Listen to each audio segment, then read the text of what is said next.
Hello, this is Dave from Rock and Roll Reviews, and you're listening to P to the motherfucking Oddcast 2. That's podcast 2 if you didn't follow that.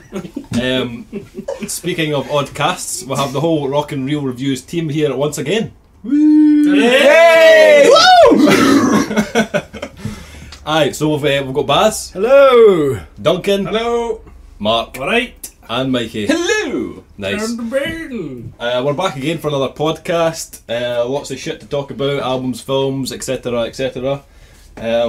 Before we get into things, that little intro you heard was from a band called Triggerman, and the track was called Rise of the Woodsman. It's from their EP Hail to the River Gods. They're a 4-piece kind of rock metal band from Derry in Northern Ireland.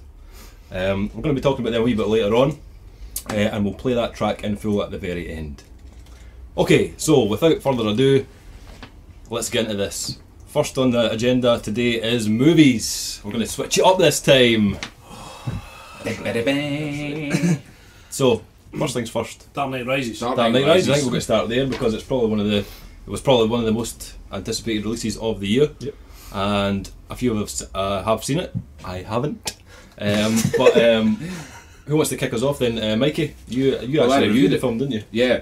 Okay, so Dark Knight Rises, Chris Nolan's third in the trilogy of Batman, and this time sees an 8-year leeway or gap since The Dark Knight, obviously the one with Heath Ledger and such like. Gotham is, I suppose, it is better because of the Harvey Dent Act that was put in place in order, all the bad guys got taken off, they're all in jail or whatever, and Batman hung up his cape and took the fall for, if you've seen Dark Knight, for what Harvey Dent eventually did towards the end. This is a rise of a new villain, Bane, who comes onto the scene to act as Batman's most formidable nemesis till now, I would say. And it's about how he would have to fall to in order to save Gotham once again. So it's about it really is pretty much what it says in the thing. The Dark Knight rises again. It takes a bit of hiding and has to go away and rethink his things and then come back again and sort everybody out. Nice. So that's pretty much the general gist of the story. Tom Hardy plays Bane. He does, aye, and he's there's a I think the jury's out on this one. A lot of folk quite liked him. Loved him. I thought he made the film. Yeah, I thought a it lot was of folk excellent. didn't like him. Yeah, I think it was a voice that upset quite a lot of folk. Almost as if he was in the room with us. I quite liked his. I thought that the guy wears a mask over his fucking face. What do people expect him to sound like? You know, they expect him that's to true. be completely. Even fucking Darth Vader had that kind of noise in the back. I just don't understand. I think it's people just being pernickety. I can see why though, because Christian Bale's voice in the second Batman film, all the way through it, it sounds like he's clearing his throat most of the film. I can kind of see why they jump on it, but I think they did correct it already, didn't they? They did. They re-recorded his voice because of the IMAX preview for the press. A lot of people had complained that they couldn't understand what he was saying, so they re-recorded it all, and there was a big thing about that. But I think people also forget is that, right, he's wearing a mask here, so how much of his performance though is coming from his facial expressions, his eyes, Oh, he's phenomenal in it. his screen presence. Sells a film. I think he makes a film in a lot of ways, and I think he's arguably as good as Heath Ledger was in the second one. I know that's a tall order. There's a big shoes to fill in that, but he does. You can't actually see Mikey's face right now. Whoa, but he brings a completely different type of character to it. But then again, this is a good thing about movies like this. Everybody takes up a different angle. For me, Bane, while he was a good character and Tom Hardy did well, it was Anne Hathaway's character as a Catwoman that I think made the film. Because I didn't like her. Because I've seen her loving that other stuff thing with Jake Gyllenhaal about, oh, I'm dying, fuck me or whatever. I can't even remember what the film's about, but I was like, when I seen her in it, I thought, oh shit, but she was brilliant. You know, she came in at the right bit, she said the right things at the right time, and you know how most birds in films ruin the fucking film. Well, she was fine. She actually added to the film as well, and was. Heard it here first. Women, oh, they're good for fucking riding. I never said that. I also would like to disassociate myself from those comments. So, Catwoman made it for me. However, there is a lot of big hoo-ha about the film because of the ending. And obviously we know that Christopher Nolan's not doing any more Batman films, and the way he filmed it, obviously spoiler alert here, if you haven't seen it, in terms of... Fingers in your ears. Whoa! Yeah, I suppose. Right, I can talk this without saying, right? The ending of the film has left a lot of people bemused as to whether it actually happened or whether it was a dream. Correct. Right. Alright. Yes. Now I would like to point out from a geek's point of view that it is in fact a dream. I would like to think it was a dream. And the reason I'm going to pick it out on this is because throughout the entire film, the comic, the history of Catwoman, she wears black all the time. But in that end sequence, when she's sitting in the cafe with Bruce Wayne, she's wearing blue.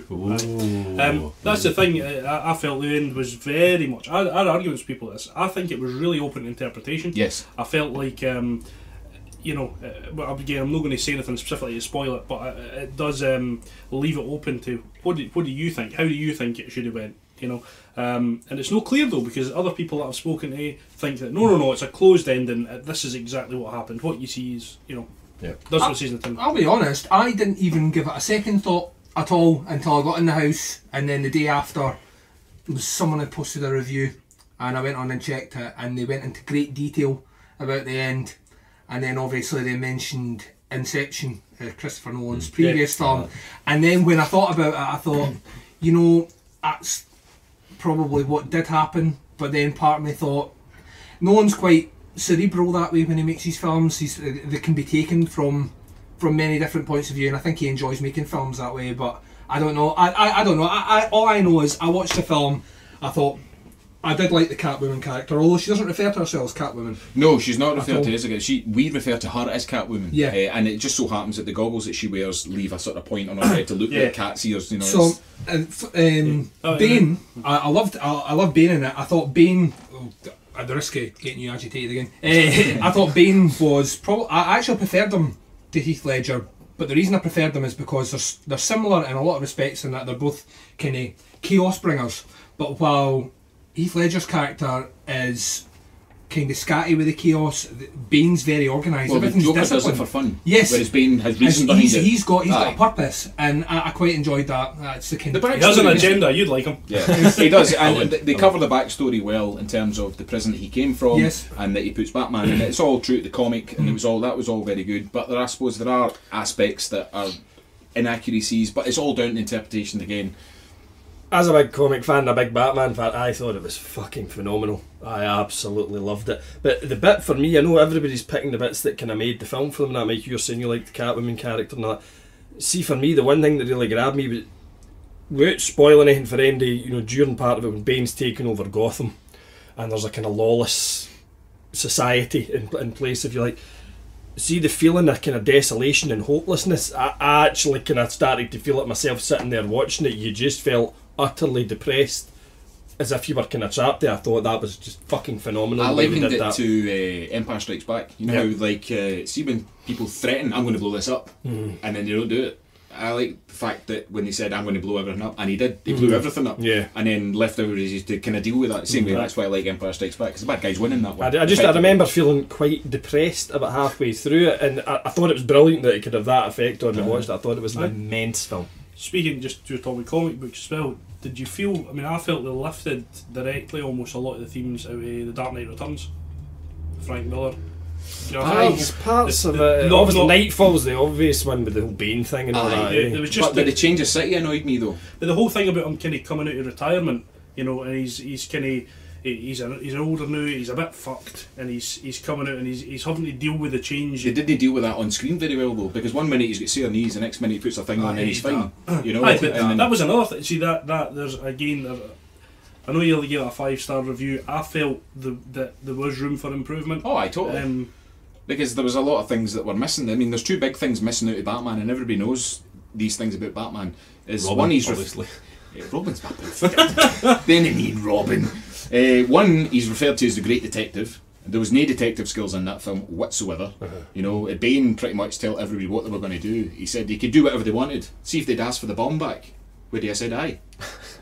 See, I found a flaw with that one. See, and then The fact there's he kicks through the brick wall, which you were saying, I was just going to say. Aye. But then later on, there's scenes where his knee doesn't seem to trouble him anymore. exactly, and then there's the time issue as well, because you got to work out how long does it take from escape from the prison to get back to Gotham. They didn't tell you that, how long that happened for the thing. On the anarchy to kick off. There is a period of time there as well. It wasn't obvious, was it? No. So, well, I did give it a 5 out of 5. It was an awesome film, spectacular. The visuals, the sound, the acting, the characters on off. It's the between the lines bit that upset me, but that's only because I'm a comic geek. If you're not into comics, it wouldn't bother you in the slightest. You'd enjoy it, and you would end it and you go, think, fuck me. Nice. And just on that, I mean, I went with my missus, who's not into comics, doesn't like action films and all that, and she thoroughly enjoyed herself at it. Cool. She enjoyed it. So I would say it's, and I'm not just. I love the idea of trilogies. I love trilogies in films, and some of the greatest ones: Godfather trilogy, the Star Wars trilogy, the original one, not the preceding 3 films. But that to me is like the new standard. That's like of the last 10 years. That's a trilogy which is maybe 10, 15 years down the line. People are going to come back to that and say, you know, just like they do with Star Wars and the Godfather trilogy. That trilogy to me is almost too good. It's just a head and shoulders above the rest, and I love it. And there's so many reasons why it's good. Nolan is like probably my favourite director. Very few films he's ever put his name to that I haven't enjoyed. Christian Bale's, even though he's a bit of a fucking hothead and a psycho sometimes, makes that film, you know, as Batman. I would never have cast him as Batman in a million years. Only the voice winds me up. Yeah, and that only coming later on, and I don't know why he chose to go down the road of doing that. I mean, all I was going to say about it was that I felt there was definitely room for improvements, but do you not think that Christopher Nolan did a really good job of with the amount of pressure he must have been under for the studios, and the amount of money they've thrown at it, and everybody's getting their tuppence worth in saying, well, we need to do this, we need to do that. I thought he did balance it really well. Well, it was his adaptation. It was his story, so it's how he told it. If you didn't like it, make your own fucking one then. No, I think he did well with what he had, and he had the right advisors telling him different things. And it's the same way we had the issue with Spider-Man when it got rebooted. It's just somebody else's version of it. Same with James Bond, all these different films and things. So I think he did a grand job. And they're already Excellent. talking about rebooting it. But Great stuff. we'll leave it at that though. So, I think we're all in agreement that, apart from me, because who hasn't seen it, that everybody pretty much liked it. Aye. hell yes. Few flaws here and there, but yeah, worth going to see. Oh, Yeah. definitely. Excellent. Good stuff. Okay. Second film we're going to talk about today is The Expendables Part 2. So we kind of mentioned this on the last podcast about The Expendables, about the new big cast and all the kind of the 80s stars all kind of coming back together. Again, I haven't seen this, so I'm not going to be talking much about it, but those who have seen it, Mark, you did the review for it, so I'll start with you. What did you think of The Expendables? Well, as I said in the review, the first Expendables film I thought was an atrocity. I just didn't like anything about it. I quite liked the first one. I actually quite So liked did it. I. I really thought enjoyed it the was first one. terrible. I've not seen the first one either. It's just a terrible film, and like just you look at like Eric Roberts' part in it, and just all the things. It just, I think they did the right thing putting all the guys in the film together, but I just think they could have done more of it. Yeah. Luckily, the second film they've actually done what I hoped they would have done with the first film. The opening scene is like 20 or 25 minutes, isn't it? With like just pure nonsense, over the top action, and it's like. It reminds me, bits it remind me of like the Rambo film, the more recent one that came out. Rambo you know, 4. Oh, aye. when he's just like fucking Oh, and he jumps on the back of the murdering Jeep. hundreds of guys. People getting sawn in half. It's basically that. The whole first 20 minutes is basically that. It's just slaughtering like an army of folk, basically. Big effects. One thing that's noticeable through the film, I think it's kind of paced differently as well.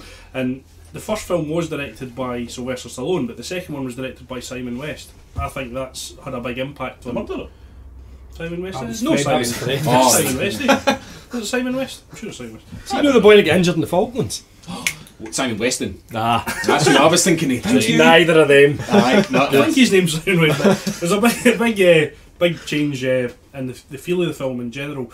A lot of the characters in it that returned for the first one. A couple of new guys as well. Van Damme. Van Damme. That was a masterstroke making him the villain. An because, excellent antagonist. You know, the only thing I think he's ever played villain in before that was, as you mentioned last time, was No Retreat, No Surrender. And technically Double Impact. Well, yeah, it's alright. but he's brilliant in the film. Aye. And again, his screen presence, I thought he's good. I don't think they really gave him enough time in it, and I think there's the problem with a lot of the characters in You know, they could have done with more screen time. I'm not going to kind of spoil. I think what that's an happens, but- ensemble cast problem though. Yeah. Like, same with Avengers, you know, like there's all these big Yeah. characters that all have to fill the screen Yeah. and they have to give them a wee bit. Mm-hmm. But Yeah, and I didn't like Chuck Norris not at all. I thought Really? I thought he was terrible. In fact, I think they could have just done with no bother. there's always time for Chuck Norris. I enjoyed it, but purely for the reason I remember seeing Delta Force when I was young, and Delta Force is like one of my favourite like kind of grown up films. You know, like when you're growing up and you see that, it's just ridiculous. It's an absolutely ridiculous film, and to have him in there, I mean, his entrance in, like the actual point of where he comes on the screen before he even come on, I was sitting in the cinema going, Chuck Norris, he's going to come on the screen right now, and he walks in. He's a terrible actor, right? But let's be honest, he is a terrible actor, and he doesn't do much acting in the film. He doesn't do much other than hold a gun. But he's 72 years old, right? So He still looks good for 72. well, yes. So I don't know. I thought, like you were saying, yeah, they could have given a lot more time to Van Damme. Van Damme was phenomenal in it, only for the reason that he has that smile on his face. All you can just get the opinion that he really just doesn't give a fuck. You know, he's just like a proper baddie.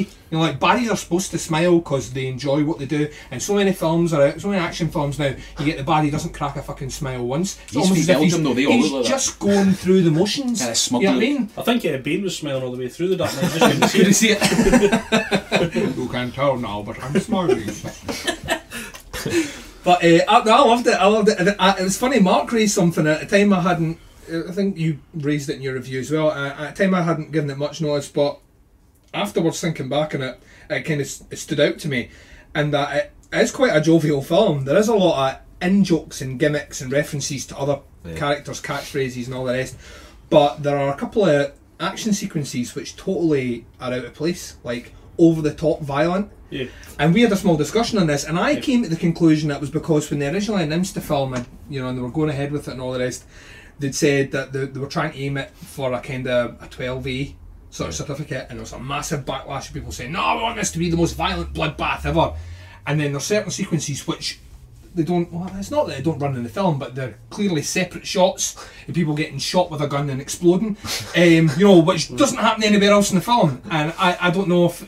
You know, they were flung in just to kind of up the body count, so to That's the speak. problem with filmmaking by committee in general, if they're doing it in focus groups and things, is that there's always going to be other people wanting to take it in different directions. And I did feel that there was like, you know, all this really serious action. You can take it as a really serious film, you know, and then there's bits where they're joking and laughing and making stupid one-liners, and it felt like they weren't sure which direction to take it in. I think the purpose of the film was exactly what they were all used to in the 80s. I mean, if you think of like, although Predator's a great film, Commando, That's great. it's a classic film now, but see if you watched it when it first came out, if you were to watch Commando now, like the first time ever, you'd be like, yeah, right, whatever. Yeah. And the same with a lot of those 80s films. I think they know that they are almost a parody of Oh, yeah, themselves. very much. Yeah, And they they've made this definitely film. do. But what they try to do with this that they didn't do in the first one, well, I enjoyed the first one. I suppose there is that understory there, but I think in this one, obviously the antagonist being Jean-Claude Van Damme, he does it brilliantly, although his end fight sequence isn't as long as it should have been, and I really think they should have done more with that. But what they've done there is having Liam Hemsworth in it as the reason it all kind of kicks off. I thought that was quite a heartfelt bit there, you know. Well. And I welled up a wee bit. yeah, you did. Right. I think you were meant to, and it's, I think it's to sort of give you maybe a window to the current. You know, a lot of guys serving abroad, and you know they've got women back home, and they want to send money, and blah blah blah, and bad things happen, and you know nobody's happy about it.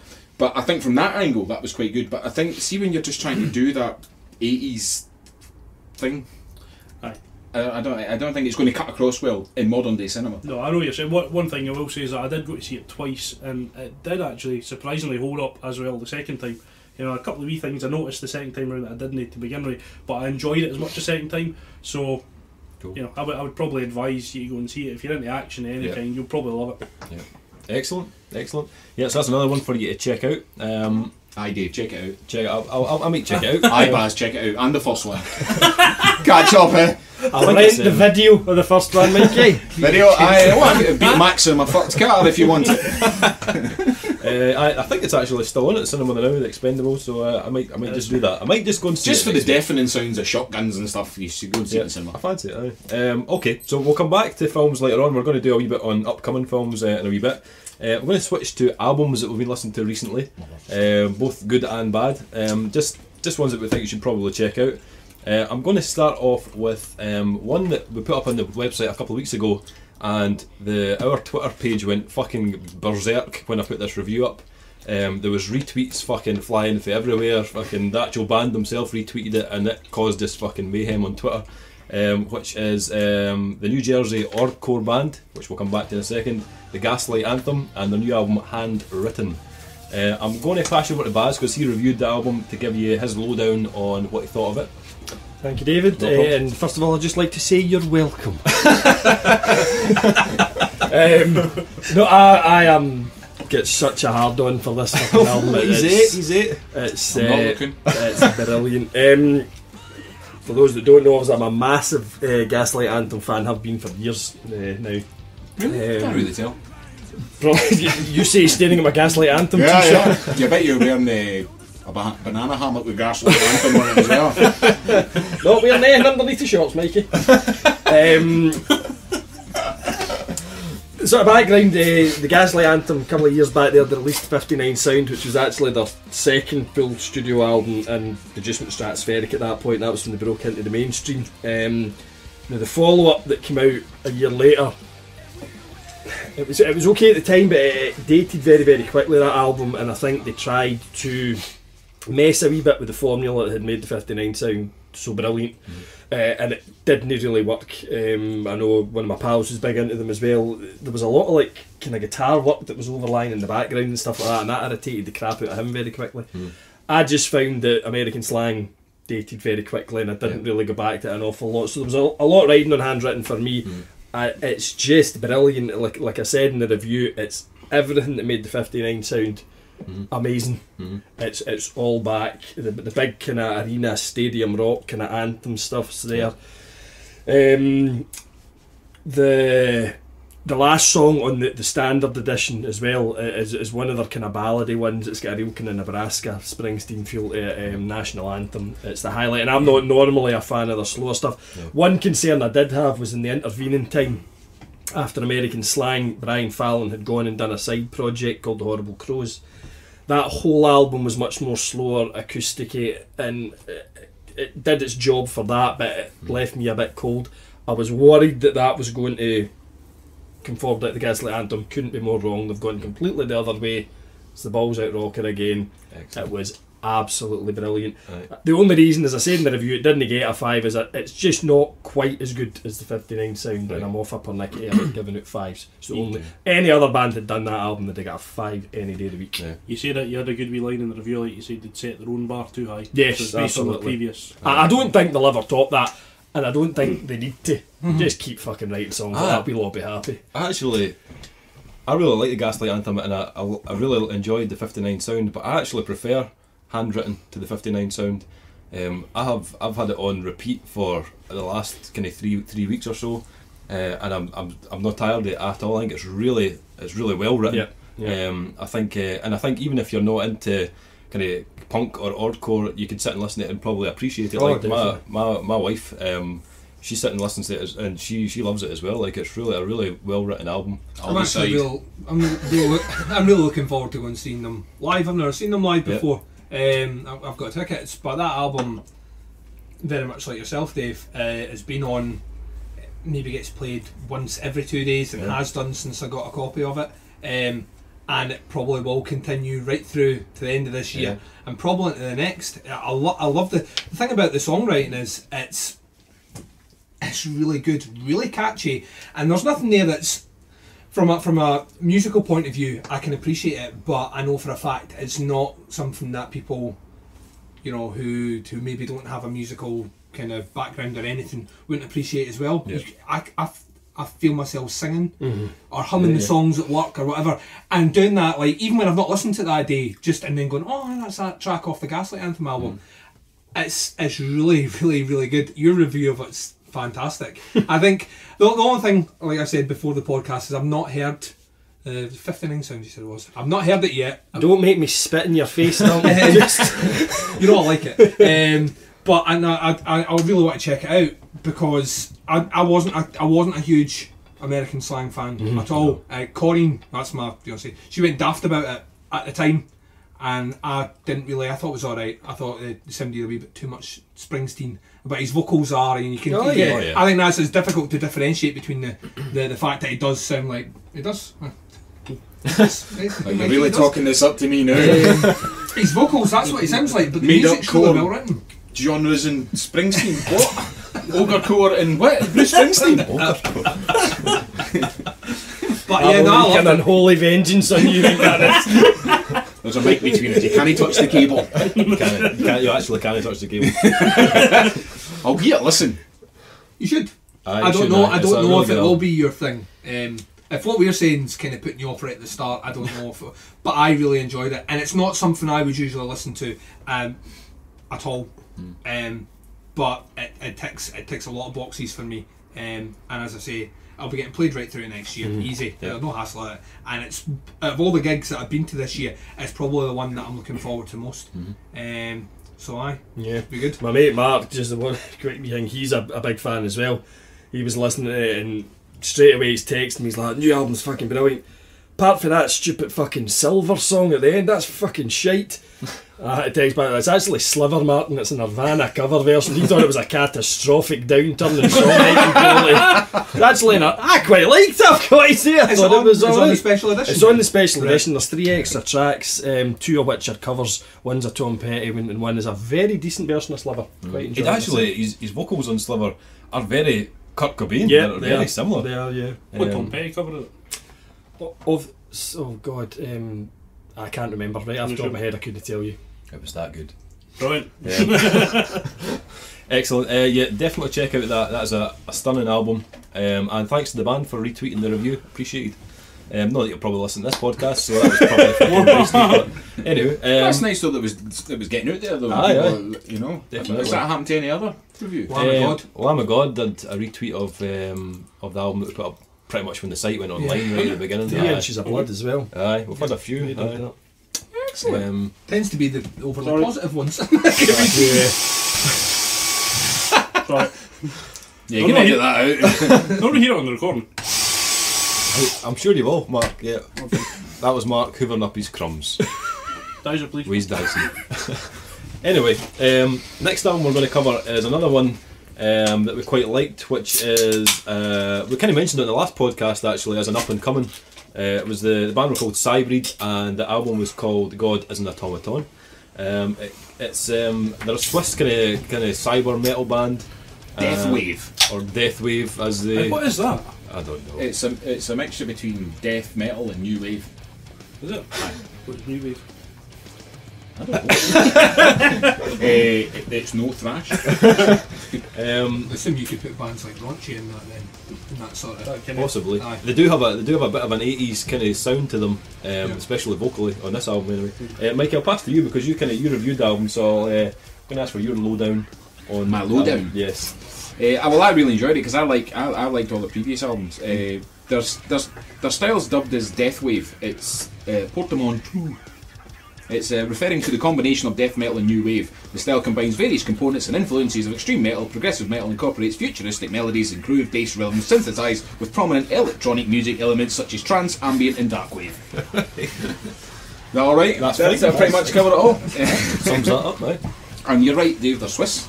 Yep. And I don't know, see, Cybreed's got that kind of Euro feel to it. You know, there's a lot of bands you could pigeonhole that kind of with synths, but I always turn to you when I start talking about synths because you sort of appreciate that sort of Duncan.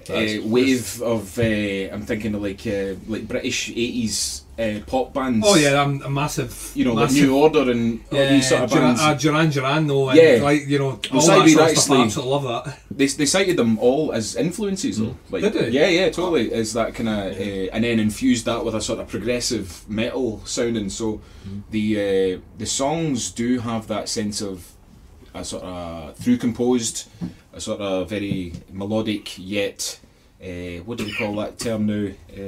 Ostinato, where it's kind of not. It's in 4/4, but the rest of it's not in 4/4, Yeah. but it revisits itself and that kind of classic. Like polyrhythms. Yeah, pretty much.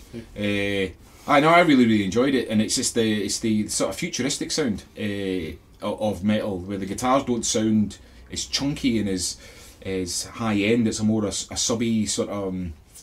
I don't know. I don't know how the best way to define it. But I really enjoyed the album because the whole album just is from start to finish. There's no break in the middle. It's kind of right all the way through. It's like a through composed album. It's kind of you go through this roller coaster ride up and down, and there's great beat downs. There's really sort of chunky elements, and then there's certain sweeping sort of trance new romantic sounding bits over it, and finishes on quite a high. So. I can only say good things about it. I mean, I didn't give it 4.5. I only gave it 4.5. I didn't give it a 5. I wasn't willing to hand out a 5 because, as far as I'm concerned, Gojira has set my bar. Nothing will pass that unless somebody writes a better album than their new album. But I'm not saying that Cybreed or anything like Gojira, completely different style of band, but the album just didn't make me touch myself the way Gojira's did. It's what I'm going for. Right. So kind of similar to Baz and his Gaslight. I can't even say it. Gaslight Anthem. He reckoned that it wasn't as good as their formative albums, and I agree as well that New Slave Design, which was their older album, was far superior to this one. And I think it was a more raw sound. This has got an overproduced album. Doesn't mean the songs are bad. It just doesn't listen as well as the other ones. I agree with that completely. About what you're saying about I really like Slave Design. I used to really like Cybreed. I couldn't get into this album at all, to be honest. The overall impression I get is that it's more like a power metal album or something masquerading as a cyber metal album. It just fell a bit flat. I thought the production was a wee bit thin as well compared to their old stuff. Just couldn't get in it. Anybody else think that? No, I really liked it actually. On first listen, I thought it was alright, but I found with this album it was a grower. Like every listen that I had to it, I liked it even more. Especially vocally, I really like the guy's kind of his vocal tone and his kind of phrasing and stuff on the album. I really enjoyed it, and you can definitely hear that kind of 80s kind of vibe running through it. Like I really enjoyed Total it. Depeche Mode. Yeah, I'll go back and listen to it. I'll listen to it once, and I think it was when we were trying to find out which one of us was going to review the album. Yeah. I listened to it then, and it didn't strike me as something that I instantly, and that kind of surprised me because, like you said, anything with synths in it, and I'm pretty much at the forefront. Anything with any sort of 80s kind of undertone, I'm there usually, and I listen to it. I didn't pick up what you guys are saying, and I will have to go back and listen to it now. And maybe it was just I've been listening to a lot of stuff which is different from that at the moment. I listen to a lot of Doom stuff, so that is the complete opposite end of the spectrum. But I'll go back and listen to it. I didn't dislike the album. I just, when I got to the end of it, I thought, oh, well, I've listened to it, and that was my impression. So I'll go back and listen to it definitely.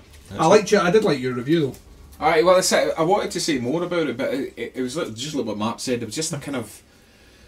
It was just something. It just wasn't ticking all the boxes, you know. It was good. It was good, and the songs were good, and it was bouncy enough. And I listened to it for a while. I will give them though the credit of coming up with probably my favourite name for an album this year, and the album artwork's fucking awesome. Yeah. Well, all their artwork for all that was all very techie looking. Yeah. You know, it's Slave Design and Antares, and they've all had a really good sort of look and feel about it. And I think if Cybreed were to the front cover, if it was to look like how they sound, they've totally done it. Yeah. As the website's resident Christian, I was offended by it and should be reporting them to the Kirk session. My Wayne does not go to Sunday school to be told that the baby Jesus was a robot. And I shall not have it. It doesn't have to be mechanical, it could be apathetic. So Jesus could have been a zombie. That's just worse. Come back from there. A golem, if you will. Yes. yeah. So that was Cybreed, God is an Automaton. Check it out if you're into the kind of cyber metal progressive stuff. Yeah, definitely give that one a listen. Next one on the albums list is one that didn't do so well on the website. The band are called In This Moment, and the album was called Blood. And they're a kind of metal band from Los Angeles. This was their 4th album, and again it was a Mikey review. So you want to give us a wee bit of feedback on In This Moment? Well, see, they're supposed when they first came out, they were labelled as metalcore. You know, so they had that kind of sort of American, that new wave of American metal kind of sound about them. And they're, as far as I remember, Beautiful Tragedy was their first album, 2007, and it had that kind of pop theme, kind of like what Papa Roach started doing, but without the rapping, but with a chick singing, and it had loads of sort of drop D tuning, kind of upbeat pop metal-y, kind of new metal as it's leaving, kind of new metal, kind of, and I quite liked it in a way, although her vocals were kind of, they were a bit odd. They had that kind of sounded like a double vocal thing happening. You know, you hear in possessed films, you hear like twin vocals coming out when there's demons speaking or whatever, and she had this scream, and I was like, Jesus Christ! It wasn't like a scream like Angela Gossow from Arch Enemy. It wasn't like a deep. It was a high pitched kind of screeching, but then her singing note was always a bit bums. You'd seem to get to a note and it'd go flat, and it just sounded weird. I don't know, but I kind of liked it anyway. It was a kind of guilty pleasure. And then he went on to another couple of albums after, and I kind of lost the plot after the third album, Star-Crossed Wasteland. And they did a cover of what's her face? Blondie or something like that. That's it. Aye, Call Me. Or Call Me. Aye, and it was awful. It's fucking atrocious. I actually YouTubed that after Mikey's review. It's fucking terrible. It is absolutely chronic. It's like a raccoon farting in a wheelie bin. It really is. It's just beyond good. It's awful. It's come off the scale. It's just So I stopped after that album. So when the new album came out, I was like, I'm having a piece of that because I liked the first one. The third one was gash. Maybe this one will be quite good.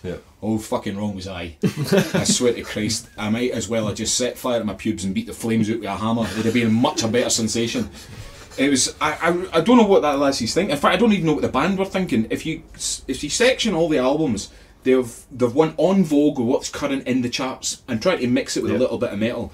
Now they've taken that whole what's that new fucking drum and bass sound thing? What do you call it? Dubstep. Right? The opening track has that kind of influence behind it. It's like, no, that's new. You didn't do that before. You're just trying what everybody else is trying and doing your own little thing at the top of it. And do you know what? It sounds pish. So fucking stop it.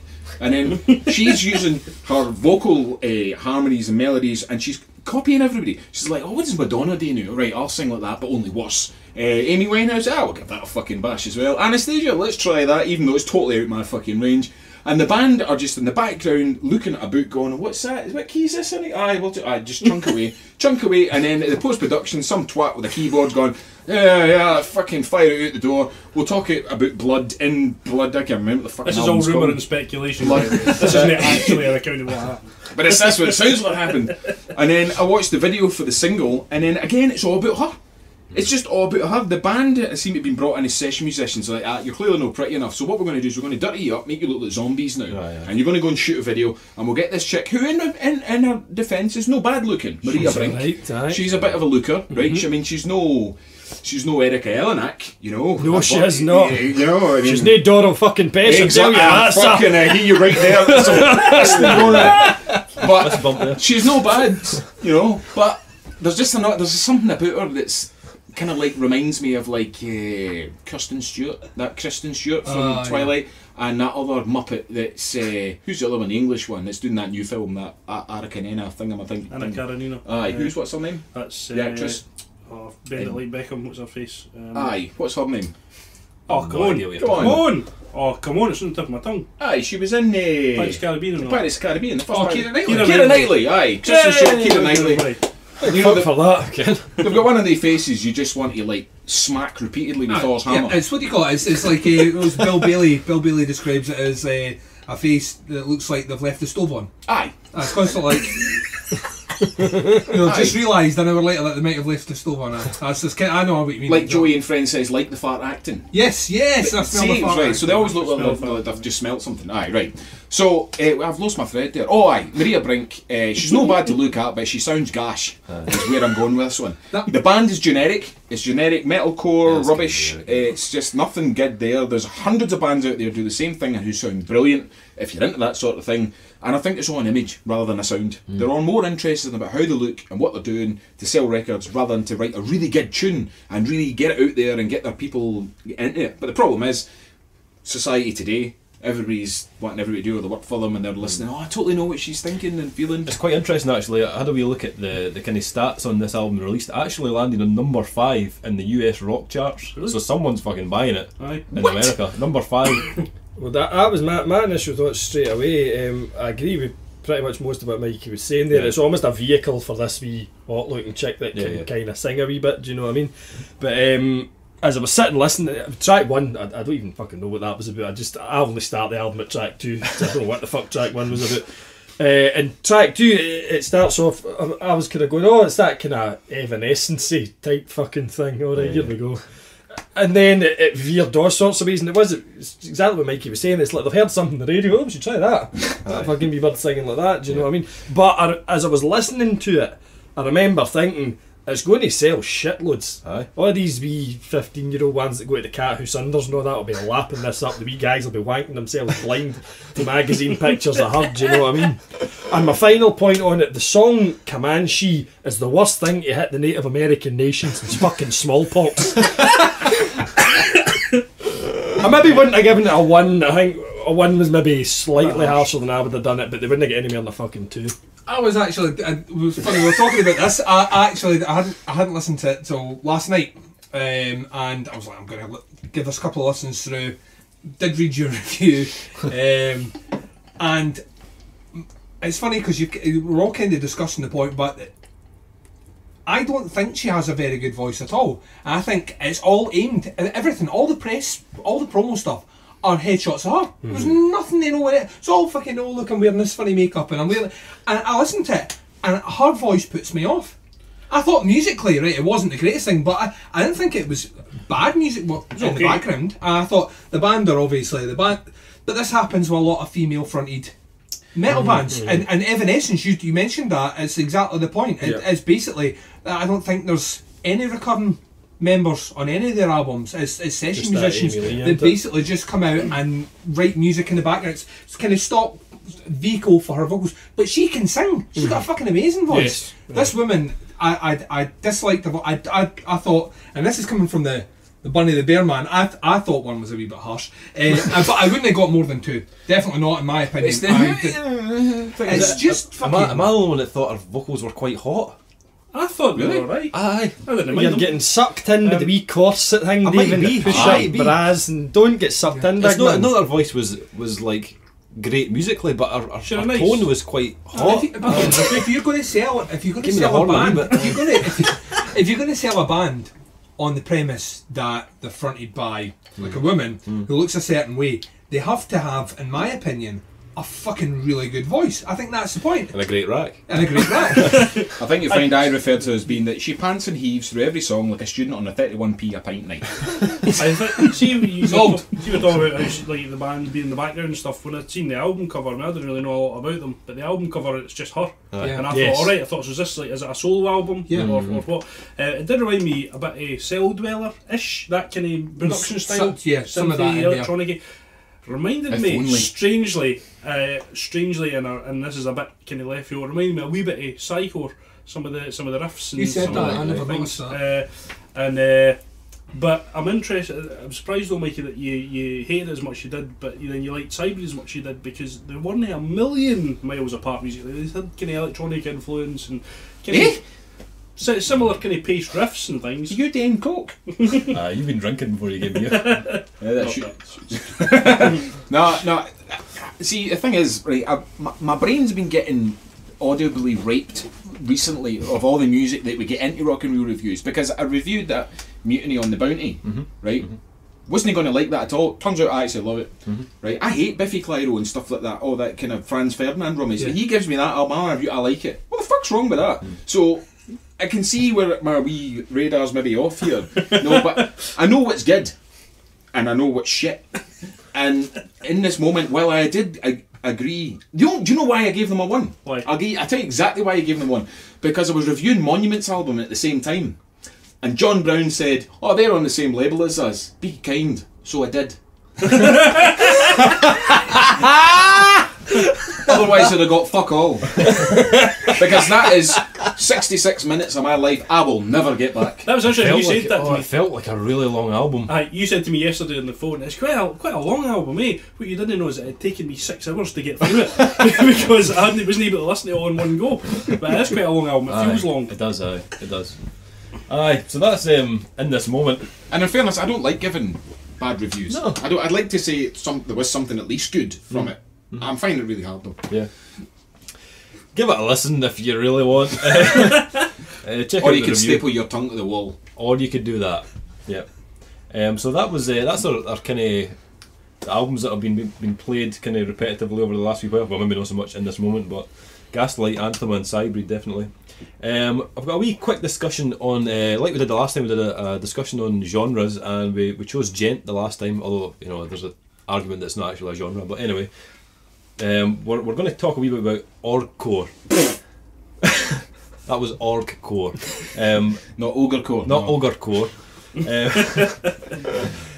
We kind of mentioned the Gaslight Anthem already. I'm going to switch to Baz because this is probably his forte. Wee bit of info on orgcore, Baz, and why we should listen to it. Because it's awesome, Dave. It's awesome. It's awesome. Job done. Right, let's move on to the next. The reason I asked for this to be included in this was my sort of chipping into the agenda this time, and it's off the back of one of Mikey's faux pas. Mikey being the premier rock DJ in the Oban and Tunnel area.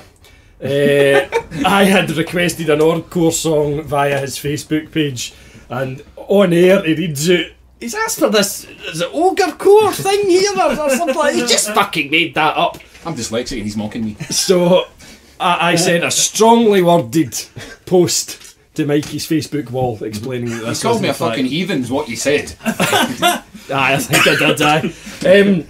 Because I wasn't aware of the term orgcore until I reviewed the Menzingers album, which is the only 5-star review I've ever given on the site. And I was checking them out on Last FM to try and get a bit of background on the band, because while I loved the album I didn't really know much about them, and I saw this orgcore, and it actually neatly defines a lot of the bands that I've been listening to over the past couple of years. Bands like Hot Water Music, the Gaslight Anthem, the Menzingers, Hold Steady, all of these. It's a kind of genre of punk rock, but it's not screaming just 3-chord kind of punk kind of stuff. A lot of stadium rock, kind of classic rock influences in it, a lot of folk kind of stuff coming in as well. A lot of these artists have got involved with Chuck Reagan for Hot Water Music and his revival tour, which is a purely acoustic tour. A lot of folk like Tom Gable, or Laura Jane Grace as she likes to be known these days, for Against Me. He went on the revival tour. Brian Fallon's done the revival tour. A lot of these folk. So it's a kind of folky, acoustic-y, stadium rocky type punk, and it's just freaking awesome. Nice. Thanks. And interestingly, if you Google it and you do a wee Google image search, the first thing that will pop up is this wee cartoon drawing of a guy, and the minute it fucking popped up, my girlfriend's like, that looks like you. And I've come dressed as an orgcore punker. This is great for podcasts. You can't see this, but I'm dressed as a wee orgcore punker today. Kind of shirt things over the t-shirt, but the shirts are that kind of plaid material. So kind of grungy looking. 90s New York, kind of. Yeah, American Seattle grungy type grungy. thing Serial going killer. on. Yeah. But the clothes look washed, and there's a difference. Yes, there's a general Clothes look cleanliness washed. about this. Ordcore, mockingly derived term referring to an assortment of punk rock bands, most notably from the but not limited to such subgenres as folk punk, melodic hardcore, and pop punk. There you go. There you go. Orgcore. That'd be about right. That'd be about right. Going slightly off here, Yes. Dave asked me to check out, it was last year, Crazy Arm. Crazy Arm. I love that. Would you classify that as orgcore then, Yes. even though they're from the UK? Oh yes, absolutely. Aye, it's definitely, because you Oh, can the hear the Gaslight Anthem. Absolutely. Aye. Right, I get it now. I absolutely love that. And I like the you'll like Menzingers as well, Yep. but absolutely love Crazy Arm. And it wasn't until he mentioned, like we had the discussion before, and you kind of mentioned about the genre, and then I thought, they sit comfortably in that genre. But I didn't know if it was solely an American. No, it's almost like a catch-all term. A lot of these bands, I would just say, I'm into punk music, like bands like the Gaslight Anthem, the Hold Steady or another one. They I don't like the Hold fit Steady, neatly into anything. And Ordcore just kind of catches that. Crazy Arm are an excellent example of it, because they've a very kind of folk-influenced English folk music thing. Well, I thought there was the thing about it was when I listened to them, I remember asking you, where are they from? Are they Irish? Because I thought a lot of the folksy stuff sounds very Yep. kind of Irish, but then when you go back and listen to it, his vocals aren't. Well, a kind of band Irish folksy you at should all. check out, and there will be a review coming probably next week of this band, Exclusive. is a band called the Wilkinson Blades from Portland in Oregon. Alright. And they are like an American Crazy Arm is the best way I can describe it. It's Excellent. fucking brilliant. I got the email off of Dave downloaded it. I quite like the Portland kind of scene, this kind of indie kind of punk thing, the Pacific Northwest. Have never heard of the band, and I think they are fairly new. Check that one out. That's an awesome album. At 4 AM is the album. Excellent. So there you go. There you have it. That's Ordcore, folks. Ordcore. Wrapped up. Nice. Does that mean each podcast we do, we maybe represent a core?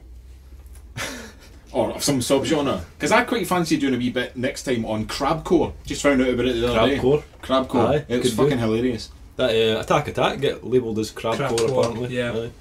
Aye, we could do. Never heard it. Oh, it's mental when you find out what it's about. Okay. So aye, look forward to that. Another genre coming your way next podcast. Next, we're going to go on to upcoming and exclusive. Thank you. We're going to start off with. Thank you. As if a wee guy with a trumpet just walked in. Fucking see you later. Your paychecks are the way out. We're going to start off with upcoming albums. We'll have a wee exclusive in here, but I'll get to that. First one we're going to do. These are just going to be short and sharp. First one is motherfucking Down. Oh, damn. Down have got a new EP. It's called Down 4 Part 1. It's the first of 4 EPs. That's right. And there's going to be 3 coming next year, but I don't think all 3 of them will arrive next year because Down are notoriously slow Yeah. for releasing albums. But this is the And that's first not just of specific 3. to the music. And That's each of them are going to represent a different facet of what they do. So this one is more kind of.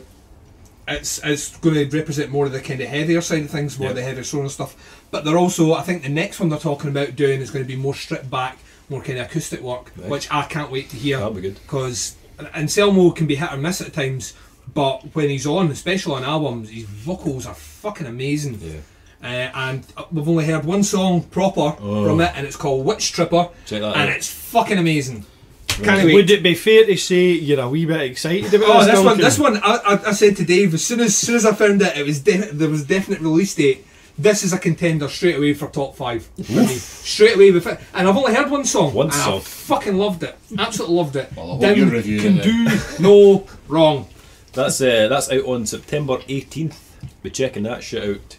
Down 4. Anselmo is one of the great vocalists of your time. He is. He is, aye. He's ruined his voice. I mean, if you hear any interviews with him now, he's completely destroyed his vocals. Yeah. But for some reason, the destruction of his vocal cords have given him this really deep, dirty, Aye. grisly sound that fits so well in the dim sound. It's amazing. Yeah.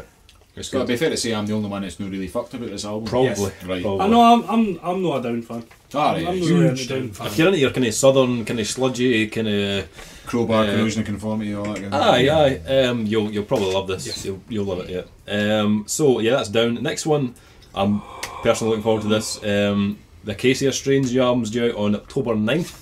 This is album. Yes! This is album number 5, and it's called Death Is the Only Mortal. It's out on Rise Records, which I find quite strange. They switched record labels. Who were they on before? Bastards. They Was were it Victory? on. No? Unsure. But Rise Records have been a bit kind of weird with their releases. That they're kind of strange kind of bands. Means it's just like a big So they're not spread. prosthetic. It might have been prosthetic actually. Yeah. Sim, you're They've that's had on Victory, isn't it?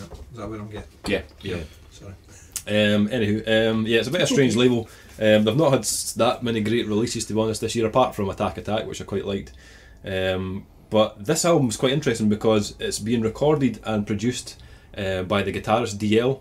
He's doing everything basically. The band went on the road with a kind of studio guitarist or a kind of stand-in, and their main guitarist DL stayed at home and recorded all the kind of guitar parts. He's basically mastering the whole thing. And just pulling another guy when he needs him to record the album. Right. So this is the first time they've done this. I watched the interview with DL. He's done all their kind of previous demos and stuff, but this is the first time he's going to take charge of the album. And they actually released a track on YouTube just a couple of nights ago, and it sounds fucking amazing. Do you know the name of it? Not the track, no, I can't remember. No, it was Just a- search for Acacia Strain 2012. yeah. It's Thing- off the Death Is the Only Mortal is the name of the album. You'll probably get it off The thing that. about the Acacia Strain is, I remember hearing them when they first came out, and I remember Mark was like, I honestly thought you worked for the record label. I've never seen someone promote. Every time you spoke to him, oh, the Acacia Strain, listen to this. So, it was a Brown album, wasn't it? It was no, it was There's a track Was it listing there. the one that's a number. I forget what it's called. 34:57 or Yeah. something like that. And the first track was Car Bomb, and That's to right, this Car day Bomb. it's still probably, it's arguably the heaviest thing I've ever heard. It's absolutely crushing. But the thing about them was, I always thought, they're alright. I was never a huge fan. The last album, Wormwood, was a fucking huge step in terms of songwriting, and it was, to me, it was in my top 5 albums. In fact, I think it maybe clocked in at 2. Which is like a huge jump up considering previous albums when you Yeah, haven't it really considered. does. Yeah. It was a phenomenal album. So it's the same people involved, isn't it? Same guys, yep, same From the guys. last They've one, said that this album's going to be a bit of a mix of all their kind of previous albums, kind of sound wise. The track that I heard on YouTube did have a bit of a kind of Wormwood kind of feel about Excellent. See, I go further back. I like the album 3750, but that was on That's the their one I'm first- saying, that's the number I'm That's thinking. the number, yeah. 3750. 3750. They were That's on a good different label then as well. Devil's Head. They were on Yeah. before they went to Prosthetic, and now they're on who? Did you say? it. Rise, Rise. Oh right. Okay. The one after that though, was that the Dead Walk? Dead Walk. Yeah, That Dead was- Walk. Then that was a Continent. Then stunning Wormwood. album. Continent was good as well, actually. Yeah. Continent. Not a band I'm familiar with at all. Never heard them, but I would like to throw in one request here, that you put the photograph of you and Mark at that gig when they walk on I our took that Instagram photo. site because it's fucking I hilarious. took that to People see can your see faces. our reaction to what happened when we saw them live. Yeah. The only problem with that is the vocalist hadn't turned up, which is a bit of Yeah. a shame. But on that haven't gig. much as I love the band, they haven't got a good track record personally with us for For not Scotland. playing live. Because Yeah. the last time we saw them, the vocalist hadn't turned up. But he was there. He was, He at was the venue. there, but he was just late. Yeah. So they went on stage without their vocalist, and they just the had other Whitechapel guys. guy. The Whitechapel guy and the merch The guy. merch guy, that's The right. merch It guy. was The merch guy went up It and was did vocals terrible. for them, and he was fucking That was horrendous. pish, The time before that, What's wrong with the merch guy? He was shit. He was the shit. time before that, I tried to go and see them. Me and Michael, my brother, we went to go and see them, Defend the guy. and we turned up at the gig, and it turned out they hadn't even turned up. They weren't even playing. That was, I can't even. Was that aborted? Aborted. That was it. Aye. And so we just fucking went home. We just went, turned round, right? Let's go. You sure that was a band? You did go on the right night. We did. Oh right, just We did. They'd pulled at the tour, but we didn't realise. because you Ramage did So- the same thing, going and seen Devin Townsend, went the night after, and then shouted at the guy why he couldn't get in. So that's Acacia Strain. Death is Only Mortal. October 9th. Watch it for that one. It's going to be a big one. Next on the list.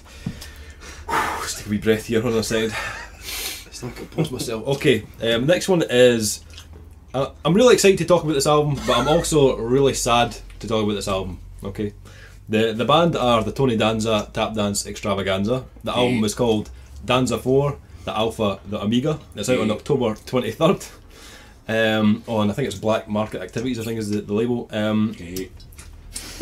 Well, the guys, us guys here at Rock and Reel have been lucky enough to be handed a copy of this album. Well in advance. Well in advance, yep, before it's out. Next month. So we've had a wee chance to listen to it. So this is a wee exclusive. But personally, me, Dave, I fucking love this. This is fucking amazing.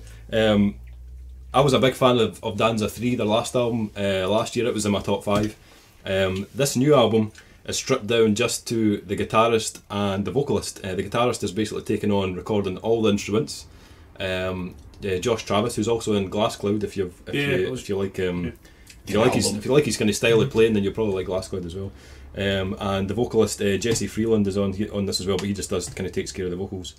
They've got a track on YouTube called You Won't. It's from the new album. Check that out. It's I suppose you could kind of define it as kind of tech metal or math kind of Crushing kind of progressive awesomeness. stuff. It's not overly technical though. It's No, like I it's think approachable. they've stripped it It back. is though. approachable. His riffs are quite techy. He likes to play a lot of kind of fast kind of lead stuff, along with the kind of really bottom end. I'm sure it's an 8-string he's using. I'm not even sure what the tune is. It's fucking really low anyway. Whatever it is. There's that one track on it where it just keeps going lower and lower and lower, and then every time you think, right, he's hit the lowest possible note that Yeah. your human ear can hear now, it goes lower again. Yeah. I've got to say, I kind of, I'll listen to it a couple of times now. I would disagree with what Mark says. I think almost the exact opposite. That I don't think it's very approachable for non-musicians. I've got to say, I That's a don't good mind the point. heavy side. I noticed something I was reading about them. They kind of equated them. Cattle Decapitation was a band that they sort of likened them to, and I quite like that. Cattle Decapitation. That is horrendously heavy, but I can appreciate that. But it's the whole offbeat time signature fucking throwing in this wee bit out the middle of nowhere. I'm like, what the fuck? Yeah. It didn't really do it for me. I can appreciate how maybe musicians and guitarists especially would dig that. no, for me, I don't. That's a good point. They seem to have sacrificed songwriting almost for displaying their musical virtuosity. I'll chip in here. I have never Feel been. free, I have Duncan. never been a huge fan of the band. Always liked them, but never been a huge fan of the band. And I've listened to this album, and I am now absolutely fucking distraught. This is their last album. Now, I don't know if people know this. This Was is that it. why you're sad? Sorry, Big that's Man? why I'm sad. Sorry. Yeah, Yes. this is the last essentially album, yeah, this is the last album. because the guitarist's off doing Glass Cloud. Now, Glass Cloud are, we don't even need to be like massive kind of music commentators or observers to know that Glass Cloud have a marketability that Tap Dance Extravaganza don't have, in terms of image, sound, and the fact that it's kind of relevant to what's kind of selling quite well just Yeah, now. it's pretty current, right. Glass Cloud's going to be the big band, and I think he's basically said, you know, this is the last album I'm doing with the kind of Danza thing, because I'm going to do Glass Cloud from now on. But in doing that, what he's done is he's approached the album and just said, you know what, I'm just going to write a really fucking brutally heavy album. I'm just going to do it, and it's just for us and the fans who've, and it works. It works for me. It is such a fucking good album. I don't think I'll get to see them live. I don't think, you know, and that's a distressing thing. I'll not get to see them live, and that's how they've closed their career with an album which I consider far superior to anything else they've ever done. And I thought that was like almost impossible because I love Danza 3, but Yeah. this has just like propelled them into fucking. So yeah, it's interesting. I think I preferred Danza 3, but I really. No, you don't. It's like a Jedi mind trick.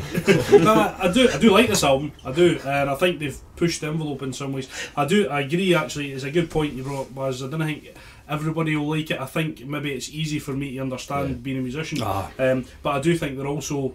See what you're talking about. We kind of going into the wee lead parts. If you want to use that wee solo of mine, by the way, Nenny, you'd make yourself look big man. It's yours. You can edit it.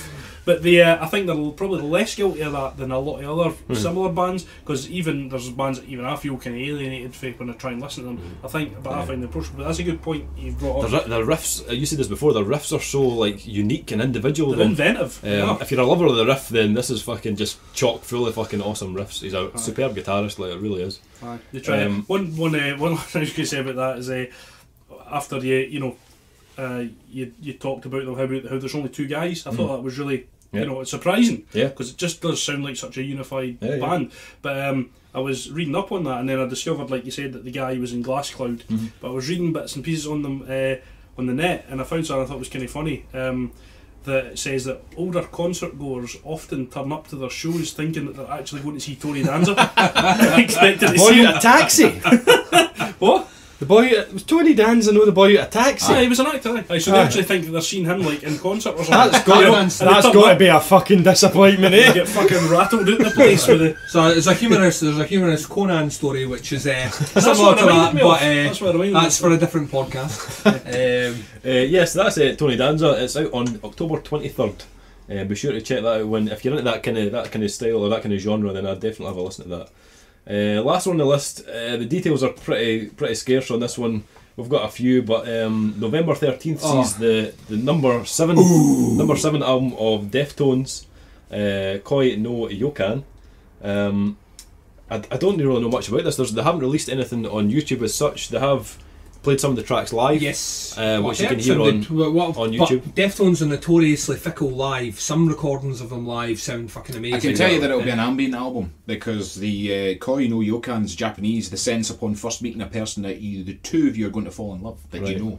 Well, the Good Deftones have actually said this album will pay a big resemblance to The White Pony, Excellent. and the fact that it will be heavy yet beautiful. But the thing about the Deftones is Fatbird then. my opinion. Exactly. My opinion on the Deftones is that. That's just my opinion. I don't think they've ever actually released a bad album at all. I don't think ever. they have actually. And I mean, there's albums that maybe are of the same caliber as your White Ponies. Like a lot of people overlook Saturday Night Wrist. I think Saturday Night Wrist is a fucking amazing album. I think the songs that ruin it for me are the ones where they have cameo appearances by what's his face from from System of a Down. Sergi. Yeah, they released that as a single, and I thought that was the weakest song on the album. But Diamond Eyes, which was their last album, Diamond Eyes to me is probably it was my favourite album. Yeah. 2 years ago when it came out, or is it 3 years? 3 years when it came out. My favourite album, and it was my favourite album by a long way. 2011. That's interesting, because I found that's the one album there that I didn't really take to. I mean, when I was younger, I was heavily into the Deftones, Yeah. really liked them, and then I kind of went away from them for a few years, and then just a couple of years back, I started borrowing all your Deftones albums and stuff, and I got back into them, and I had like a resurgence of them, and I've sort of rediscovered my love for them, and the one that they did, Deftones, like it's just called Deftones. Yep, It's a brilliant album. I That's think awesome. that's possibly their best album, and I really like Saturday Night Wrist as well. But I'm really excited about this, almost as excited as I am about the Acacia Strain, because I think that, given their catalogue and their history, I think this could potentially be the album that defines their career. It could be. They're always better. In my opinion, they're always better when they let Chino dabble in see the ambient stuff he does. Especially he's got the Team Sleep album is a brilliant it's great album. as well. Right? He's in a band just now with Sean Lopez called Crosses, and they've released 2 EPs, and I keep forgetting their second EP came out at the beginning of this year. I keep forgetting it got released this year. It's one of the best EPs I've ever heard, and it's got a heavy New Romantics feel to it, but there's a lot of ambient sort of chill wave stuff going on through it, with the electronic drums, the guitar lines. Fucking amazing. And if that's what he's bringing, if like what you were saying with the description and name it, if that's what he's bringing over into this Well, album, allegedly they're recording it with 8-string guitars as well. See, Actually, so they're taking Chino's playing guitar on this album as well. he's been dabbling. He plays guitars live with them. I don't know how much he does. But it's the same producer as White Pony, Nick He's- Kuzovic or something, whatever his name is. Nick. Nick, Nick. Chino's quite a well-rounded musician though, because I He's saw a them play phenomenal, when Will Haven supported them one of the times I saw him, and he came out and played drums with them. Yeah. He played drums in a Will Haven song. So he's great. You think he knows what he's Well, that doing? wouldn't be hard. Yeah. You could play drums in a Bill Haven song. So like I say, if it turns out it's going to be like Diamond Eyes, but with more of a Team Sleep influence, then once again it could be a potential. It could be a number one album for me, because I happen to love the Deftones. Can I just go off on a wee side note and ask if any of you know? Remember when Team Sleep album came out, but just before it came out, it had been leaked. Yes. Right. Quote unquote leaked. Do you remember this? And This was different versions of it. or aye, something. this is what I did. I never found out what happened behind this. I So thought it got leaked. We all got hold of it, listed it. Oh, it's really good. Aye, and then they actually released the album in the shops, and it was entirely a different album. Not one song was the same, Yeah. but the one that they leaked was really good. Yeah. Right. And so I just wondered if I you knew thought the it story was. behind I thought it was a deliberate thing. I thought it was like early To show people demos. off. Yeah, early demos they deliberately leaked up to try and keep it as much of a mystery as possible. The That's thing awful about though, if the stuff they released by it, like deliberately supposed to be rubbish, it actually turned out to be better than the actual album. Well, I prefer really it, like the but Team Sleep album. I kind of wish that you remember when they. Sorry, there you go. Yeah, well, I was going to say it's almost it's up there with me with what was the name of the project he was involved in with the singer from Tool and Trent Reznor. It's like a super group project. Can't mind. Tapeworm. Oh, Tapeworm, yeah. Tapeworm, and there's that's the same sort of thing where there's leaked versions of certain songs which sound amazing, but the project's never going to see the light of day. Yeah. And there's nothing worse than that. You know, you hear them, you go, "Oh, I can't wait to hear this properly recorded." It's never going to fucking happen. You know, worse though is I think is when they release, like when Limp Bizkit leaked Gold Cobra. I never heard it, and you really think that they're going, it's a joke, and you go, well, it's alright. When the real album comes, they're going to go, this is a real album. We were only fooling with you. And Gold Cobra turned out to be shockingly bad. So sometimes it works, against their favour as well. Do you know, I've never heard the Deftones album. That upsets me. You've never heard it? That's for your 59 sound right there, don't we? We will trade. We will trade 59 Sims for a couple of Deftones albums, Done. and I think they'll probably surprise you. You sat there and pontificate to me about Hardcore and the Gaslight Anthem, and you've never listened to Deftones. Genuinely never heard Duncan, them. Windy, open. The thing about the Deftones are, to me, they were labelled.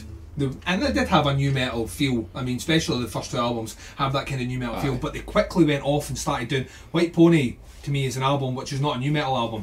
It's almost like a kind of weird fusion, kind of weird ambient songs and kind of alt rock stuff, and it goes off in weird kind of territories. Everybody can remember what dirty nightclub they were in when they first heard it, and the Oh, smell yeah. of disappointment in the morning. Never is a true word means. It's true. Yes, anyway, so that is our up and coming albums. Deftones is November 13th, by the way, if you're waiting on that one.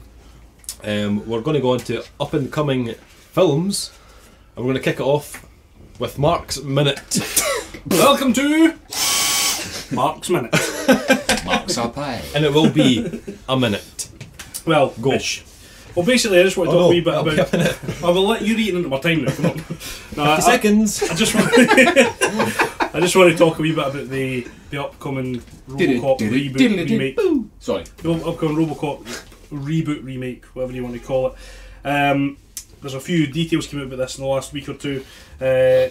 Everybody know Hugh Laurie was. Do we want to ring a spoiler alert first? Oh, before- sorry, a wee spoiler alert there for you. Because there might be a few wee in fact, there will be stuff in this that will spoil it, so, you know, I don't know what to do about that. But you just want to put your fingers in your ears till I stop talking or something. Basically, Hugh Laurie was going to play the villain. He's now out of the film, and it's Clive Owen is now playing the villain in the film. Oh, I thought I heard something different. Clive Owen is said to be up for the role now, but nothing is yet to be confirmed, but I'm sure... Clive Owen for what? The villain, I heard I heard that something it was... else, it was... Yeah, Oh, I heard it was something Michael else. Keaton. Yeah, Michael Keaton. Michael Keaton, that's what it That's was. who I Sorry, heard. that's right, it must have been confirmed Michael Keaton now. Right.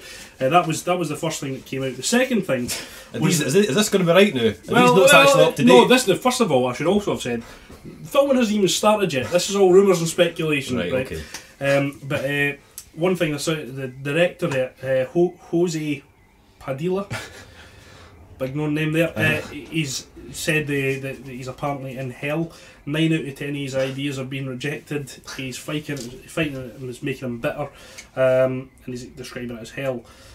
But somebody else that's involved called Mirai, must be the producer or something, believes the film will still be good. This is the thing that kind of threw me and made me think. I think this is going to fuck the film up Optimus majorly. Prime's in it, isn't he? Yeah, as you know, that's actually basically RoboCop is going to be a transformer in it, Oh, for fuck's but I thought you were going to say transvestite for a minute. Oh, Jesus Christ.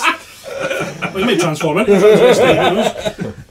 But he said, but this is an early version of the script, so we don't know if this is actually going to come to pass. But basically, they show the version what they call RoboCop 1.0 to a focus group, and the guys in the focus group start laughing at his suit, and they say it looks like an 80s toy. So they take him back and redesign him into RoboCop 2.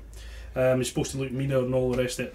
Right. But they're also making him into a transformer. But it goes. It's kind of been misquoted. It looks like he's going to go from social mode to combat mode. You know, this kind of thing. I do that. In Oban all the time, man. And go for me into a raging fisherman. What do we think about that? I think it's a fucking appalling.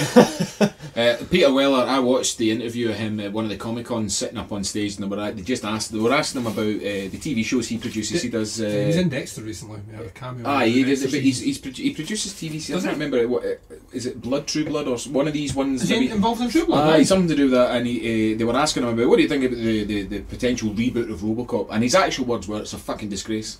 Because of the undertones, the story behind RoboCop. I mean, depending on what age you are, if you're too young to appreciate RoboCop, but remember it, you're not really going to read between the lines to see what the actual story was. But the actual story is really about oppression and really hard hitting things, and he's just not up for it at all. I mean, Paul Verhoeven, you know, he's as a filmmaker, he's got a really nice futuristic vision he films when he does them. One thing that's been quoted here that someone said about the script: when this thing hits theatres, people are going to call up Len Wiseman's Total Recall on the phone and apologise for being so mean. So that's not a good sign. That's my fear. Yeah, Right I've not there. got high hopes for it at all. I've seen a picture. I've seen a mocked up picture of the suit. And it looks nothing like the RoboCop. You know, it just looks like a generic. Even Ed 209 doesn't look No, like Ed 209. He doesn't. And they're calling him Ed 29 or something. I mean, ED 209. It might come out and it might get better. There's another thing. There's more in the script about how he goes through several transformations in the film. They keep redesigning him until he becomes the kind of final product.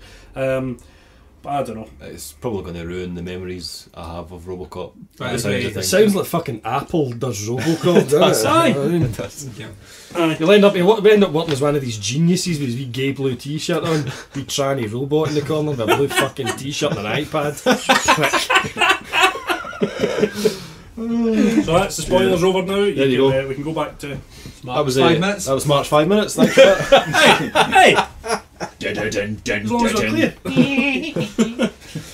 Aye, so we're going to move on to just a few up and coming films quickly, because I know we did run over quite a bit the last time. We're trying to shorten this down, but First one we're going to we talk about is Looper. I'm going to an advanced screening of that. You're a pie! Looks amazing. It looks It amazing. does look amazing. September For 28th. folk like me, can you tell us what it is? Sounds like Zoomer. In 2070, Looper is in 2072 when the mob wants to get rid of someone. The target is sent 30 years into the past where a hired gun awaits. Someone like Joe, which is played by Joe Joseph Gordon-Levitt. Levinson, learns the mob wants to choose the loop by transporting back to Joe's future self. So he ends up seeing his future self, and he has to kill his future self, but doesn't. And then the two of them are running about in the past, and they think he's gone rogue, and they still have to kill the older self.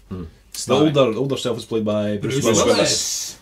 Stars Bruce Willis, Joseph Gordon-Levitt from Dark Knight Rises, Emily Blunt, and Paul Dano. I didn't notice this until somebody else pointed out, but in the trailer they've actually kind of, I don't know if they've used CG, but they've made Bruce Willis and Joseph Gordon-Levitt. Yeah, because look alike. I knew that Joseph Gordon-Levitt was in it, and the first time I saw a trailer was on my phone, so the quality wasn't all that great. I was that's Joseph Gordon, and I saw it in the cinema just a couple of days ago when I was off seeing Dread. I saw it in the trailer in the cinema, and it looks fuck all like him, and I was like, that's maybe it's his brother, maybe he's brothers. Maybe, you know, I thought maybe I thought. It wasn't Joseph Gordon-Levitt, maybe it was, I don't know, John Gordon-Levitt. Stevie Gordon-Levitt. Yeah, aye. They've tried to make them both. No, what they've done like is each other. Ryan Johnson, who's the director. There's a tube up on There's a clip up on YouTube, which is Gordon Levittson dude and Ryan Johnson, the director, talking, and he spent 4 hours of makeup every day with prosthetics to make him look like Bruce Willis when he was 28. And there was a point in the shooting of the film, Bruce Willis won't actually talk to him on set because it freaks him out so much, because he's been learning all his mannerisms. So he's been watching old Moonlighting episodes and Die Hard and things just to get little facial expressions. And when you see the extended view, the trailer, look at him, it's uncanny. Oh, It watch looks it, amazing. it's cool. It is. It looks, and it's just. I think it's going to be a really fresh film in the fact that it's something new. There's so much pish getting flung about doing redo this, remake that. This sounds really, really It good. really does. It sounds like a good time cop. Yes. It does. You've been a good time cop. I know. An even better time cop. Yeah, so that's September 28th. Looper, check out that when it hits the cinemas. Next one's another September 28th one. It's called End of Watch. Oh, this looks good too. This does look good. This is going to be right up Big Davey Street. This is written and directed by David Ayer. I'm not sure how you pronounce that. He's the writer of Training Day, Dark Blue, and Harsh Times. All fucking awesome All films. great films. Yes. It stars Jake Gyllenhaal and Michael Pena. Yeah. It's a kind of, I suppose it's. I think he was in Harsh Times as well. It was in Harsh Times, I Aye. think. He was in The Shooter with Mark Wahlberg as well. Oh, right, I mean. The FBI agent. So Big Davey, what's it all about, sir? Big Davey says it's set in Los Angeles and it's about two police officers, Gyllenhaal and Pena, who are marked for death after confiscating a small amount of money and firearms from a kind of notorious cartel during a routine traffic stop. It sounds a bit harsh. Well, It does a wee bit I think it is pretty Harsh brutal. The way times. it's shot, from what I looked at, is it's shot in the first person as well as the third person. So it's kind of like a mockumentary of the two cops. So like The Shield. Aye. Kind of shaky cam stuff. And the two of them, they're like brothers, not by blood, but you know, they share each other's family and they go to the christenings and all these things, and it's that typical LAPD sort of blues and twos kind of thing. And then they get into some serious shit where they get kind of caught out in this sort of. Well, you've seen Judge Dredd. You know how they get locked inside, the kind of thing. Yes. Similar to that kind of idea, where all the drug cartels are waiting for the pair of them, kind of thing. You know, and it just looks total brutal, and it doesn't. The trailer doesn't let you I believe have either them get out. I have not seen this trailer, but now I will. Oh no, it looks As soon as this finishes. really, really gritty. Quote, Mighty 2012. Total brutal. Total brutal. Total. Not just brutality. Just total. Yep. For the Neds, total brutal. Oh, right. Total Pure brutal, total man. Thanks for that. Yeah, that's End of Watch. It's That could be. We should go and get a wee double feature. Aye. It looks awesome. I really fancy that. And Looper, we could. Yeah. It's just that I think Jake Gyllenhaal, I quite like him when he comes into these roles, because I don't like him in, like, say, Prince of Persia. I liked him in Bubble Boy because it was stupid and funny, you know, but I think some of the things he's done's just been gash, and I guess can't be bothered looking at his face. Brokeback Mountain. Aye. And what was the one he I've did never seen where he it, was honestly. alive for every 6 seconds or something to try and Source save the Code, train? that quite did, like. Source Code, aye, that was alright. Quite like Donnie Source Code. Darko. Which was Donnie good. That is the wankiest film that What's the ever. name of the war film he was in? It was The pretty war good, and I don't even like war films. Oh, Jarhead. Oh! I don't even like, and I really That was- enjoyed that, and I thought No, I it didn't was like excellent. that. There was another film was another kind of, was it like a kind of American Revolutionary War type thing he was in? That was him, wasn't it? Pass. Possibly. I'm Fuck. not sure. Can't mind. Anywho, Yeah. End of Watch. Aye, check out that one. It's in the cinema 28th September. Last one we've got on the list, I've tried to kind of mix up the genres here, so one a bit sci-fi, a bit of thriller. The last one's a comedy. Hey. It's out on October 12th, and it's mixing like all my favourite things in one movie. We've got baby special. the film's called Here Comes the Boom, and it stars Kevin James, who I absolutely love. I think he's one funny motherfucker. It also incorporates mixed martial arts, which I'm also a huge lover of. we mixed love martial I'm arts. talking about the wrestling here, Dave. It's kinda, mixed martial arts, Barry. It stars Kevin James alongside Salma Hayek and a few UFC kind of stars: Joe Rogan, Bruce Buffer. Alright, I didn't know that. What do you call him? Jason Mayhem Miller, Krzysztof Szynski. Henry Winkler's in it. Aye, the Fonz is in it. Aye, Is he? That's all you need to know. Bass Rutten, big MMA star. Aye, so basically it is about a former college wrestler. Bloodsport meets Happy Days. Sounds like it. It's Bloodsport meets Happy Gilmore. it's about a former college wrestler who is basically Kevin James, who is a biology teacher in high school. And when they get these kind of monetary cutbacks, they look like they're going to cancel the music program of the school, which is run by Henry Winkler. And basically to raise money, Kevin James decides he's going to get involved in mixed martial arts to make money to keep the program kind of going. If you've seen the trailer, if you've not seen the trailer, you better check it out because it looks really funny. It genuinely does look good. I'm going to go out on a limb here and say something though. I feel like the trailer's going to be. I think it's a marketing it as a comedy. Yeah. But I have a strong suspicion that when you go and see it, it actually isn't going to be so much a comedy as like a kind of heartwarming, feel good kind of film. Yeah. Like that. What was the film I reviewed? Seeking a Friend for the End of the World. The trailer totally made that look like it was going to be a comedy. It absolutely was not a comedy, more of a drama. Well, the director for it's Frank Karachi, and he did The Wedding Singer, Waterboy, Click, Around the World in 80 Days. So you can. Click's a good example of that because Aye. Click was meant to be the market as a comedy, and it Yeah, turned out it Click was had There was a Yeah, darker, yeah. darker Aye. theme Towards the to end it. of that film. But then it's That's produced by Happy Madison, so Adam Sandler's got his hand in it. Well, So there's going to be funny bits in it, Aye. but I think it's. But I'm really looking forward to it. I think it's a great idea for a film and Yeah. the right time for it as well. Yeah. Anyone else? No, I think it looks excellent. I'm not a. Whoa, Aye. before you even Yeah, say it. your Jamesy man's made a couple of awful films Like what? of late.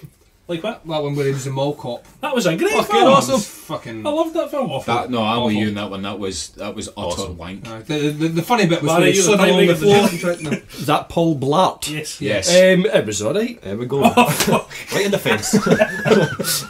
No, I like that. He was in Grown Ups as well. He was not bad in that with that Adam was Sandler. But alright. then that's the It was- usual crew for Adam Sandler. Average. He was in The Zookeeper, which was I haven't seen that. not actually. bad. It was all right. Salma Hayek's in that again. He was in that one with Adam Sandler. That was a remake. I now pronounce you Chuck and I Larry. didn't like that. I thought it was really good. It was all right. Didn't like that one. Obviously, Anything- his big thing is King of Queens. So But he that's- loves. He is a he's massive MMA fan. He is. He is. He's a He huge attends a lot of MMA the fan, UFC and that's why I events, think he's going to do justice to it because it's not a comedy actor pretending to do so. He's actually been training with mixed martial arts. Yeah. It looks Aye. like he's lost a bit of weight And, as well. in the trailer, he does start to look in bits of the trailer quite built. He does. But, Aye, you he know, looks so like he's been working out. look, you get, So I think it's going to be I'm good. hoping it's going to be good anyway. that is going to be great. So that's when's that out? Here Comes the Boom hits 12th October. Excellent. Yep, so that's our upcoming films. A couple of wee things before we bring this to a close. Just a wee mention about. What are you doing? I'm just trying to see the clock. A slight change or a slight addition to the website recently has been in the form of Duncan's Quickies. If you haven't witnessed this, just It's messy. Mayhem. you should, you really should. It's a bit art house for my liking, do you know what I mean? But That's what I was aiming for. That tune's not great, but yeah, One basically, sweat and tears into that, man. basically we've previously been doing kind of written reviews for the website, but Duncan's taken it upon himself to start doing some video reviews on YouTube, Yes. and which we upload to the website. It's just a kind of quicker way of getting some maybe releases that we haven't covered in the last few months onto the site, and so you can see what we think of it. that makes sense. It does. It does. If you're into that sort of thing, you can subscribe to our YouTube page, and This you'll actually podcast. see these videos a couple of days before they hit the website. They go onto YouTube first, so you'll get a wee exclusive if you sign up to our page on YouTube. I was just going to say, if you are listening to this on YouTube as well, like, comment, subscribe. Exactly. Yep. So thanks for that, Duncan. We've been enjoying your quickie reviews. Duncan wants me to do one with him. Yes, we're going to actually. Well, I'm join gonna, with you. maybe actually try and start doing. A quickie together. Yes. Nice. I'm right with you, mate, Mike. I know exactly where you're going with this thing, man. Do people think should we do A threesome? Yeah. That's your. Do you think we should do film quickie reviews? Well, as well? I've been thinking about this actually. If you think we should, like, comment, subscribe. I think I'm working up to doing a film one. I've still yet to go and see a film though that I think that I would do a review on that used to guys, Mikey and Mark, who are our main film reviewers for the site. Dave does the occasional. Dave gets involved sometimes, you know. I just like with the geeky stuff. But at the moment, I'm still trying to find a film which neither one of you are overly fussed and doing a review on that I could do a quickie on. But check out over the next couple of weeks because my first negative quickie rant is coming up. I won't spoil it, but let's put it this way: it's not going to be pretty. It's not going to be pretty, and he means it. Yeah. Yep. So that's Duncan's quickies. Check them out on YouTube and on our website. Just like, maybe, comment, subscribe. Can I throw in a shameless plug? I was just next on the agenda was Oban FM Rock Market. Excellent. Well, because see, the Oban FM Rock Market is now running daily, Monday to Friday, from 5 till 10, midnight. 5 till midnight. 5 till midnight. And what I'm also doing is all the reviews that are on the Rock and Reel website for the music, I'm reading them out as per se. I'm re-recording them and I'm putting them onto the station, so they're getting aired every night between 5 and 12. So all your reviews are getting read out by me right enough, but I am doing them in the third person. So I'm trying to read it as how yous might read it aloud. And also the albums that we review are getting played at the same time as well. So on the front page of Rock and Reel Reviews, when you go after six a page on Rock and Reel Reviews, is that right? 6 or 5? Something like that.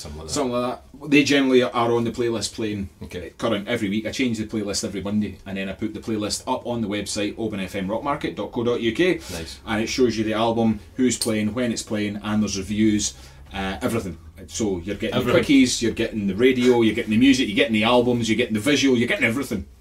And it's not just for folk Oban, because you can hear it on the internet. Exactly, streaming live 5 till midnight, Monday to Friday, anywhere. Tune in radio for your app, your iPad, your Android, your computer. Unbelievable. Technology, man. Everywhere. It's technology. You don't need 103.3 anymore. No, It's just streaming live and loud. nice. That's openfmrockmarket.co.uk. Fucking Like, comment, subscribe. That's all we've got on this podcast. This was podcast 2. This time it's I'm personal. going to mention your Trigger Man before we go. I'm indeed. Man, Dave. On the way out, you're going to hear Trigger Man again, the full track this time. This is Rise of the Woodsman again, and it's from their EP Hail to the River Gods. And you can buy it as about a $5 or something like that. They're selling it for about a $5 on their own website, and you can get it via iTunes as well, I think. Yep. And it's Trigger Man. awesome. It is awesome. Yeah, give that a listen. You'll hear the full track now. Apart from that, I've been Dave. Thank you very much. I've been Baz. I've been Bo Deep. This is Duncan. Thanks for listening. This is Mark. This is Mikey, and I've been swinging my thing. Till next time. Cheers. Yoink!